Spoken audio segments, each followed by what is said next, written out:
বিষ্ণু ঈসা ইসলামের জীবনী, ওনার বায়োগ্রাফি নিয়ে কথা বলাটা দুষ্কর, কারণ এটার কোনো শেষ নাই, কুল নাই, কিনারা নাই, বিয়ন্ডলেস, বাউন্ডলেস, বটমলেস। সুবহানাল্লাহ বলেন।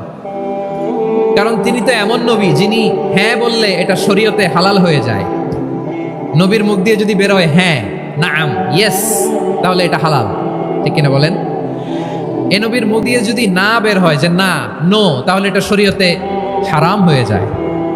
কেমন নবী আমরা পেয়েছি, যিনি হ্যাঁ বললে হালাল, না বললে হারাম, যিনি সাব্বাবা, এই আঙ্গুলি উপরের দিকে উঁচু করলে চাঁদ ভেঙে দুই টুকরা হয়ে যায়, যে নবী জমিন থেকে পা উঁচু করলে আল্লাহর আরশে মেরাজে চলে যায়।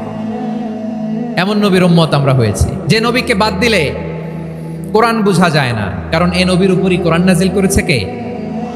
এ নবীকে বাদ দিলে হাদিস বোঝা যায় না, কারণ হাদিস তো এ নবীর মুখ নিঃসৃত পবিত্র বাণী। সুবহানাল্লাহ পড়েন। এ নবীকে বাদ দিলে জান্নাত চিনা যায় না,